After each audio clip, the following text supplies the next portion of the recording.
We are here with another Extra Bases with Bristol and Booth. Jeremy doing some stretching before this episode. I'm not quite certain why. Why are you stretching, Jeremy? My neck's a little tight, man. It's a lot going on over here. A lot going on over there. A lot going on.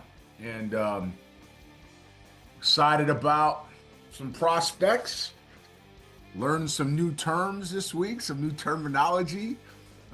Legal terminology or baseball terminology? Legal terminology, you know, like things that rhyme with immunity. You know, I am having a good week. Which rhymes with immunity? Yeah, you know, or just immunity. You know what I mean? I was going to say. It rhymes with a good... So you would say rhymes with community. Yeah, well, you know, here we go. Government community. How's that? It's like, are we kidding? I have had some laughs this week that I haven't had in quite some time. You know, I'll take this one opportunity to thank two different groups of people that are in my life on a daily basis. All right, first one, just give me 5 seconds, just 5 seconds. First one is the people that have shown me love and support. You're part of that. You know, people around the industry with the things that I'm facing, people in the world today with the challenges. Call it the back nine. Back nine is some stuff ahead. And then I want to thank you for those that provide me the comic relief. Right? I mean, some of this stuff is just outstanding. Like I know I talked to you the other day about what that rhymes with, you know, and I looked it up. Jason, I probably laughed for about 90 minutes. Like you've got to be kidding me that we're doing that. So, you know, look, I thank you and I appreciate it. And I'm so very happy with life today. And I look forward to continuing the long haul. How's that? Man, I'm in such a good place. I love it when people don't get it. You know, like, here's what I would say after all this time with you. If somebody said, and don't say it now, but somebody say, hey, tell me about Jeremy, you probably could do it like really, really well. Right? I think so. Yeah. Hey, is this gonna get? Nope. Is he gonna? Nope. Will he do? Yep. Like you just be able to nail it. And I just love it when people don't get that. It's funny. So government community. We'll go from there. Okay. So new term. Anyway, sounds like something you would hear on SpongeBob SquarePants. I thought, oh, you know what? I will say this. It is one of the. It's like, you know what happens like when you watch a movie, and like there's the really good people in the movie. You call them like good actors, right? Like good actors, and then like when you have the people that aren't so good in the movie, you call them. What's that? What's the opposite of good? I think that they are called bad actors. Bad actors. They're called bad actors. And like I got to tell you, man, I'm pretty. I love.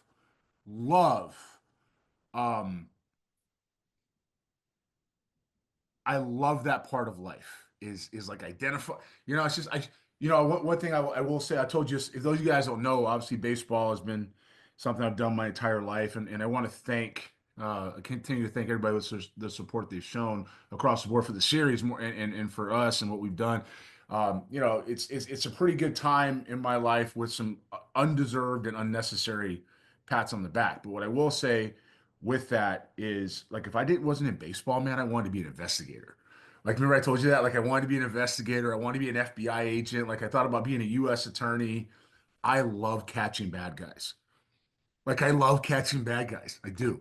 It motivates me more than anything else besides the actual love of the game. So when I get to do that, government community, I get pretty happy about it. So I'm in a good spot. Thank you so much for allowing me to thank the people, including you, who have shown me the love. No problem. You sound like the baseball version of Reacher. Okay. I can do that. Yeah, I can do that. All right. Let's reach for something else now, and that is the story of Alex Bregman. A number of tweets and posts on X now suggesting that the Astros are re-engaged with Alex Bregman.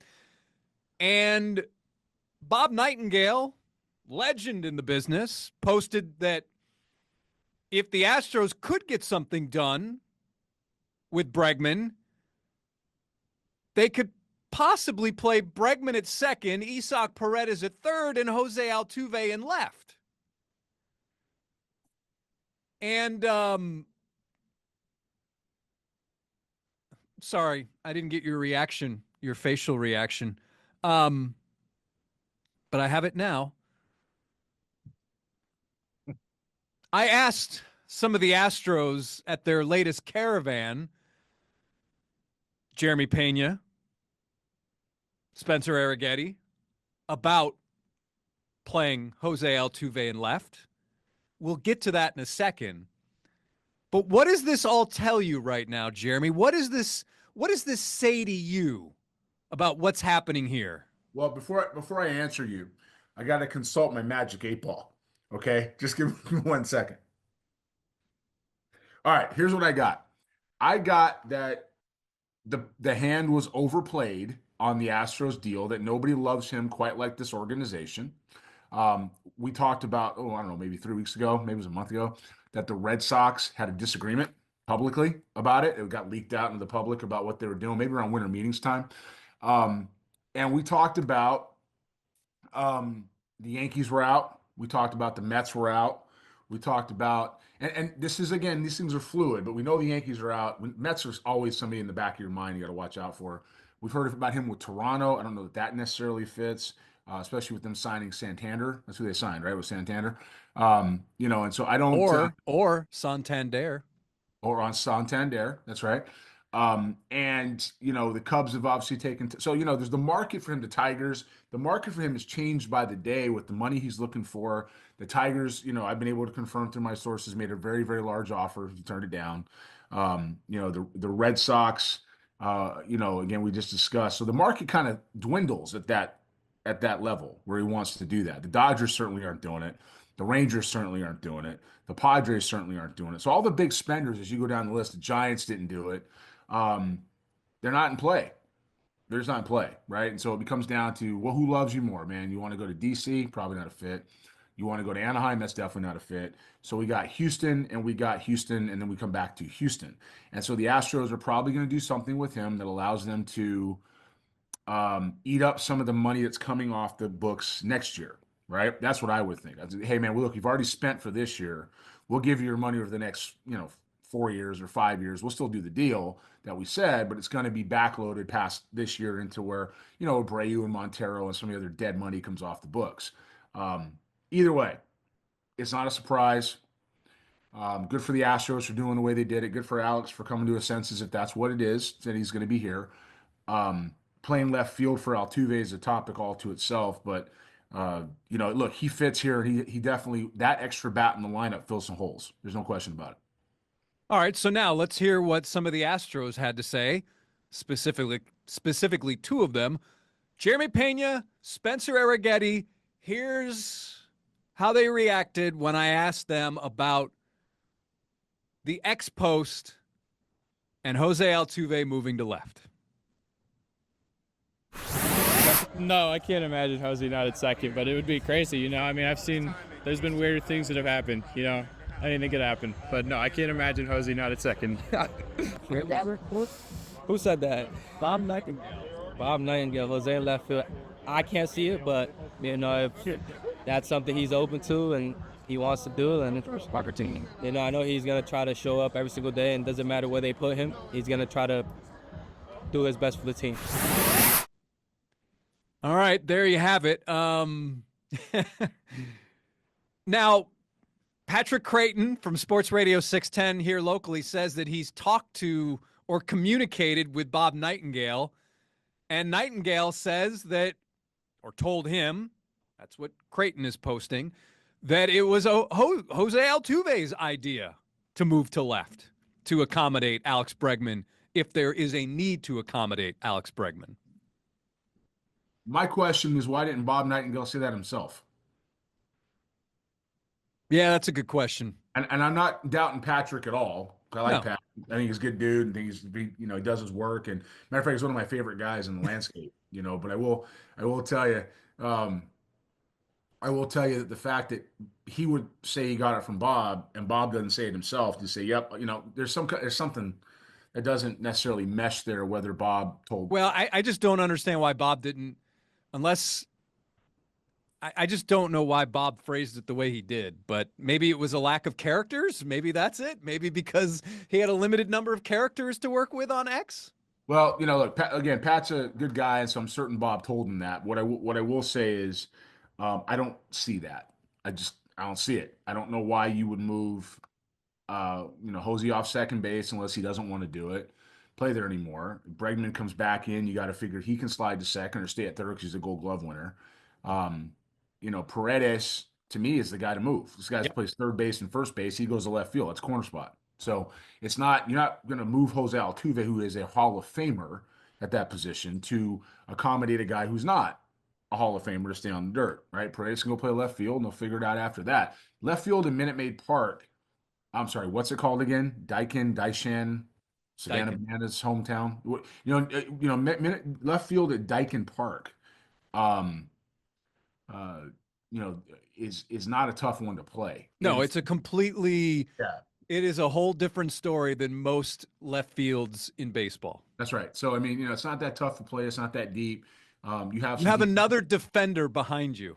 Right. And you have, like Fenway has that big wall. It's short porch, right? So you have plenty of Fenway's a place I've been a few times, Jason. Man, I miss that place. Anyway, back to this. Playing Fenway is much harder than playing the wall at Minute Maid. 100%. So I don't think Paredes is going to be too lost out there. If Alvarez, no offense to Jordan, can play left field, Paredes can play left field, And so when it comes down to what that means, if you put Paredes out there and you've got Altuve at second and Bregman at third and Pena at short, you've got yourself a pretty solid club here, especially with Christian Walker at first base. Now that's it. And Diaz behind the plate. As I start talking through this lineup here a little bit, I'm feeling pretty comfortable. And obviously with the designated hitter, and that was an issue at times in 2024. They ran out of hitters. That's right. And you would put Dubon in center field with this lineup? I don't know. Well, who plays right? I don't know. Okay. Well, I'm putting Dubon in center, and whoever else fits is playing right field. That's eight hitters that I feel good about, really good about. And if Chaz bounces back, and Myers comes off the bench, maybe it's Super Jake. Yeah, maybe Dubon goes and plays right field, and there's a rotation in center. Who knows? It gives them options, but it's not Altuve is the point. Altuve is going to stay right there at second base, and Bregman plays third. And when you go down the lineup and you find it bats for people without in no particular order: Altuve, Bregman, Alvarez, Diaz, Walker, Pena, Paredes, Dubon. That's a pretty good 8. No matter how you line it up, that's a pretty good 8. And whoever that ninth person is what it is on any given day. So, which is how you can hide extra guys, right? So that's pretty good with the staff that's coming back and the way they got it. The Astros, to me, would then, in the division, they would at least be them looking Texas in the eye, right? As far as what that looks like to win the division. That's pretty good. I think that they would be looking every first place team in the eye in the American League. Agreed. With that, if they're running that lineup out every day, now how that's structured, that might be a whole different story. But obviously now, if say Jordan does bat second with this kind of lineup, it's a little more. It has a little more length to it than last year. It does, but I would still say, looking at that lineup, I'm probably hitting Alvarez. I'm hitting Alvarez third in that lineup. And the reason why is because I have too many guys in the 8-9-1-2 spot to continue to get on base. Right? Listen, it was proven last year. It was proven last year the best lineup that they put out all season was Alex Bregman batting second and Jordan Alvarez batting third because Kyle Tucker was not there. He was hurt. And that was where the Astros made some hay, was when they had Bregman batting second and Jordan hitting third. Yep. So let's go down the 1, 2, 7, 8, 9 because 3 to 6 are going to take care of themselves. If you had Altuve 1, Bregman 2, we'll just leave Alvarez at 3, and then you go to the bottom and you've got Pena, whoever that extra player is hitting eighth or seventh, eighth, whatever that is, or however you stack them. So 4, 5, 6 doesn't matter to you? No, I'm leaving those alone because that's Walker, that's Alvarez, that's going to be a flow. Diaz, that's going to be a flow of how they hit. But Paredes is going to be in that mix, right? 3 to 6. But when you get to, I'm talking about how you get back around to Alvarez and run production.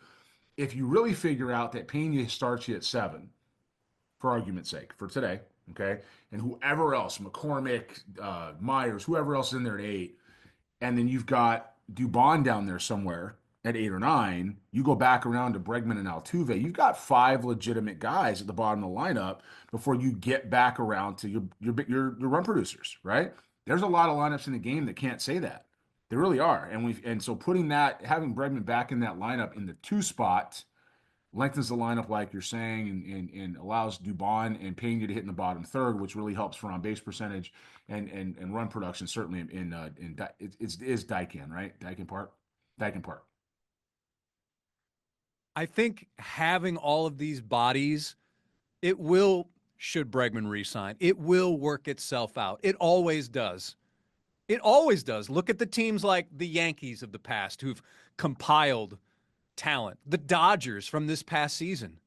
When you consider injuries, what? Why are you shaking your head? No, I'm like the Dodgers are like 14 starters. Like, yeah. Well, that's my point. Out. I mean, injuries, down years, injuries. I mean, something always happens, and you need those bodies, and the better ones you have, the better off you're going to be. And wow, if the Astros can pull this off,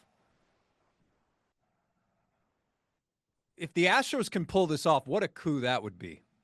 The at-bats are there, Jason. Somebody's just got to move to the outfield. And again, Paredes is a logical discussion. Now, you go on the road, that's only 81 games at home. You go on the road, you may have to get more creative, right? I'm not sure how you would do that. I think that depends on the ballpark. But if I'm Isaac Paredes right now, I'm taking fly balls, I'm reading balls on the spin, I'm learning both corners. He's a corner guy. He has to hit, and he has to learn, play the positions. I will say this though, it's bad news. It's bad news if Alex Bregman resigns for the Savannah Bananas. Now, okay. I understand. I'm just bad. I understand where you're going. It's bad news, man. It's just because you got to protect it. But because you had made the comment last time that by having the Savannah Bananas here for 2 games at the end of September, you were concerned that the Astros weren't going all out to make the playoffs. I mean, to me, since that was, that's reasoning, it's got to be consistent. But, look, I feel for Jesse Cole. I feel for their group. I'm sure they'll be okay because, the Astros are going to need the field. When you look at Paredes and his history, he's played second base. He's played shortstop. He's played first. He's played third, obviously. And he's DH'd. I mean, he really plays hitter. And the Astros have another one of those. Remember a guy named Bobby Bonilla? Oh, yeah. I mean, come on. We're reminded of him every single year. Bobby played some left field too, didn't he? Yes, he did. Okay. I had a scout tell me this one time, Mike Lieberthal with the Tigers. Dennis Lieberthal, Mike's dad. Dennis said to me, because the Tigers were interested in me playing third base. True story. All right. And he said to me, if Bobby Bonilla can play third base, so can you. Okay. It's the same thing. He said, if Bobby Bonilla can play left field, so can Isaac Paredes. Okay. Do you want to say that again? You said third base, Bobby. Oh, if Bobby Bonilla played. Okay.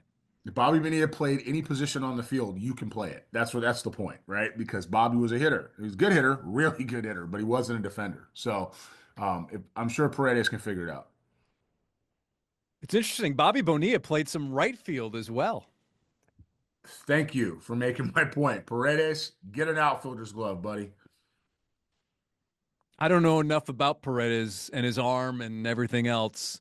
But Field. Think of that, Jose in left. I mean, just how long he's spent with that middle infield arm throwing motion. I can't do it. Jose's 5'4". I can't see him out there in the grass. The grass is going to swallow him up. Stay right there at second base. Get Paredes out there in left field. Because the other thing is they got Cam Smith now, who likely moves to the outfield anyway on the other side. right? So you now have basically solidified, especially if you can get Dubon to play center field and for the time, McCormick and Myers off the bench and 4 and 5 guys, that's a pretty good outfield. When Cam Smith comes up, that's a lot of guys that can really hit. You got some guys underneath that. Let's not forget Bryce Matthews and the other kid I keep forgetting about whose name Jacob Melton. that guy. Those guys together, that's a good problem to have coming through. But you keep mentioning Mauricio Dubon, and we know his versatility. Under 700 OPS last year. Is that really a guy that you run out there every day on a championship club? It was 2 years ago. You don't do that. You can't keep messing with people and expect everybody to perform. One of the reasons why Dubon was not a fit in San Francisco over time is because they kept messing with him. They kept moving him around. They didn't know what they had. He comes to Houston, gets a chance to play every day and hitting spot in the lineup with guys around to protect, and he's a part of a championship club. Wait a minute. How can you say moving him around? Last year he played left field, second base, center field, first base, right field, shortstop, and third base. How can you say the Astros haven't moved him around? What I mean is in the lineup, and also if whether or not he's going to play. Like the man has his ability questioned on a daily basis, right? He doesn't know if he's coming to the ballpark to play every day. And when he did play in stretches every day, he was for the most part good. Now there were some times that he wasn't real good, but for the most part he was good. Put the man in the lineup. Say, hey man, bring 9 gloves to the yard. I don't know where you're going to fit, but bring them all, and we'll figure it out. Guy's played first base, like you said. He's played center field. He's played second. He's played everywhere. That guy is a guy that's going to find his way in the lineup 5 days out of 7. If you told Dubon he's going to get 20 at-bats a week and 80 at-bats a month over the course of 6 months, it's almost 500 plate appearances. That's enough for a guy like that. You don't want to run him out there 600, 700 times or 650 times, but you know what you do? 400 official at-bats is plenty. 420 official at-bats is plenty. That's playing 80% of the time. It's pretty good. Sasaki goes to the Dodgers. I know you're not surprised, nor is the industry. Water is wet. And Andrew Friedman talked about that, the fact that it was out there that the Dodgers would be getting Sasaki. And he told AM 570 LA Sports, the funniest for me is people who said before the process started, oh, he's going to go to the Dodgers. And then he went to the Dodgers and they said, see, the fix is in. No, the reasons you thought he was going to come to the Dodgers were pretty compelling reasons. And he agreed and felt like we would be the best place to partner with. Okay, no disagreement. The player has a chance to make his own decision, but that doesn't mean it wasn't done before he got there. But Andrew's not going to say that. No one's going to say that. But the fact that the industry said before the hand, he's a Dodger, and then guess what? He's a Dodger. Where there's smoke, there's fire. Okay, where there's smoke, there's fire. It's bottom line. So, especially in a situation where what you think is going to happen 100% comes to pass, right? I hear Andrew. I wouldn't want anybody saying that either. I don't expect him to say anything different. I can't tell you that's the process or not the process. There's plenty of guys in Latin America who have been committed or rumored to sign with somebody before they did, and then they sign with that team, and all of a sudden, hey, imagine that he's a Cub, or imagine that he's a Dodger, imagine that he's a Yankee, right? Happens all the time. So this is no different. Also on MLB.com, talks between the Blue Jays and Alonso reportedly continue. Is Toronto a good fit for Pete Alonso? So Alonso was Mark Tremuta, scouting director in Toronto, was a longtime Met, right? Tommy Tanis and Tram were over in Toronto before they went to New York, and then Tram obviously went back. So he's got a lot of history there, a lot of comfort zone. He's going to know Pete really well. Toronto is a good place for a lot of players to land once they want to land there. As a matter of fact, they seem to be coming in second all the time, and I feel bad for them because it's such a great city and a great place to be. Fans are nuts in a good way. It's a good place to play. So Alonso would fit there. The Blue Jays deserve a winner, and so I believe that that makes a lot of sense, especially if they think they're going to move on for Guerrero in a year, who wants $11 billion, right? So if he's not going to stay in Toronto, Alonso now makes a lot of sense. By the way, I love Toronto. Toronto's great. Love Toronto. Great town. MajorLeagueBaseball.com, MLB.com also listing its top 10 right fielders in the game. Who would you have at number 1, Jeremy? Well, they're probably going to say Juan Soto. No. Okay, who? Aaron Judge. Is he playing right or playing center? They have him for this right field. That's Number kind of, 2. Juan Soto. No. That guy's got $9 billion he's being paid. So I Kyle don't, Tucker. that makes sense. And then Juan Soto. At number 4, Fernando Tatis Jr. Number 5, Suzuki from the Cubs. Corbin Carroll, number 6. Acuna, number 7. Kerry Carpenter from the Tigers at 8. Matt Wallner, Minnesota at 9. Teoscar Hernandez, Dodgers at 10. It's a good list. I don't know if I'm having it ordered quite like that because I think some people are playing out of position there, but I get it. That's not bad. All those guys can hit, by the way. All of them. So, And when it comes to the top second baseman in baseball, who would you put at number 1? hold on a minute. Where was Mookie Betts on that list? He wasn't. Okay. Marcus Semien. Simeon is number 3. Okay. Mookie Betts is not on this second base list either. So where's he playing? Is he DHing? He's number 5 on the shortstop list. I can tell you that the number 2 second baseman is the Astros' future left fielder. Okay. Yeah, I was going to say he's in that list. So he's 2 and Simeon's 3. Let me just think around the league for a minute, just quickly. Who's playing second in San Diego? Not on the list. Not on the list. Not the Can I Mets. tell you the division? Sure. Same division.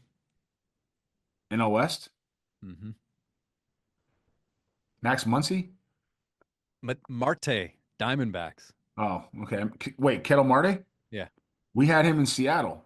He was a shortstop of the future. I got my report on him somewhere. Moving to second base in the report. Yeah. All right. Well, also the Hall of Fame class is who we thought it would be. And it'll be exciting. You've been to Cooperstown, haven't you? Sure have. Yeah. That's a trip that we should make, you and I. Only as a fan, Jason. Only as a fan. Only as a fan, not as a spectator. Yeah, I mean, that's the only way I'm getting into Cooperstown, buddy. We're working or visiting just to wave. All right, everybody. Well, that's going to do it for another Extra Bases with Bristol and Booth. The next week or so could be very telling about what is in store for not just the Houston Astros, but the American League West. Yep. Tell us what you think. Where would you put Alex Bregman? If you're the manager of the Astros, where do you play Alex Bregman? Where do you play Isaac Paredes? Where do you play Yordan Alvarez? By the way, Yordan says his knee is fine. I don't remember exactly what he said, but he was having those knee issues at the end of the year, said his knee is fine, did not need surgery, and will be good to go. All right. All right, everybody, that's going to do it for Jeremy. I'm Jason. Until next time, let us know what you think, and we'll read your responses next time.